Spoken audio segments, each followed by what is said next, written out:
So అంటే ఏంటంటే Hamas ని డిసామ్ చేయగలిగితే international force, stabilisation force, redevelopment కి 100% ఆస్కారం దొరుకుతుంది గాజా. ఒకవేళ హమాస్ ని డిసామ్ చేయలేకపోతే మాత్రం దాని పరిశీలనలు తీవ్రంగా ఉంటాయి. ఎందుకంటే దానికి తోడుగా హిజ్బుల్లా ఆపరేట్ చేస్తుంది. హిజ్బుల్లా ఆపరేట్ చేసినప్పుడు హౌతీస్ ఆపరేట్ చేస్తారు. హౌతీస్ హిజ్బుల్లా ఆపరేట్ చేసినప్పుడు ఇరాన్ ఆపరేట్ చేస్తుంది.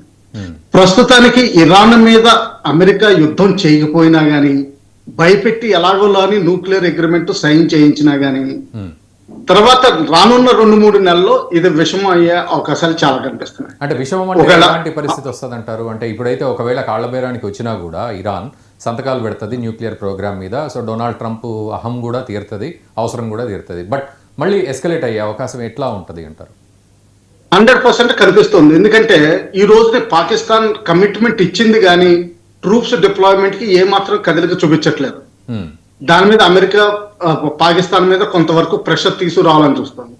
అయితే పాకిస్తాన్ వెళ్ళి అందులో నిజంగా డిసామ్ చేస్తుందా అన్నది సందిగ్ధమే. సో అంటే ఏంటంటే డిసామింగ్ చేయడం అన్నది ప్రస్తుతానికి కనిపించట్లేదు. ఎస్పెషల్లీ వెస్ట్ బ్యాంక్ లో ఇజ్రాయెల్ తీసుకున్న కొత్త నిర్ణయం అదేంటంటే, ల్యాండ్స్ ఇజ్రాయలీస్ ఎవరైనా ఉంటే మొన్నటి వరకు అన్ని సెక్టర్స్ లోను, వాళ్ళ వెస్ట్ బ్యాంక్ లో ఏబిసి అని 3 సెక్టర్లు ఉన్నాయి. ఆ 3 సెక్టర్లోనూ 100% రిజిస్ట్రేషన్ అయ్యేది కాదు. ఇప్పుడు కల్పించిన వెసులుబాటు వల్ల